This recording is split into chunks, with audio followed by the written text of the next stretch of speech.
কেউ তোমাকে ছোট করতে পারে না যতক্ষণ না তুমি নিজের মূল্য ভুলে যাও। দ্রৌপদীর মতো জীবনের কঠিন মুহূর্তে যখন চারপাশের মানুষ সরে যায়, তখন মন সেই একজনের কাছেই আশ্রয় খোঁজে, যে নিঃস্বার্থ ভালোবাসে। কখনো সে মানুষটি বন্ধু, কখনো মা, কখনো একজন সহযাত্রী, আর কখনো আমাদের নিজের অন্তরের শক্তি। When everyone leaves, the eternal stays. আর সেই ভালোবাসা আমাদের মনে করিয়ে দেয় তুমি একা নও, তুমি দুর্বল নও, তোমার মূল্য অন্যের আচরণে নির্ধারিত হয় না। নিজেকে ভালোবাসুন, নিজের সীমা রক্ষা করুন, প্রয়োজনে সাহায্য চান, আর যেই মানুষটি আপনার মনকে নিরাপদ করে তাকে মূল্য দিন।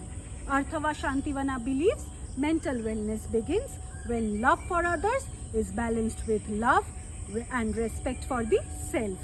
নিজেকে হারিয়ে কাউকে ভালোবাসা নয়, নিজেকে ভালোবেসে ভালোবাসতে শিখুন।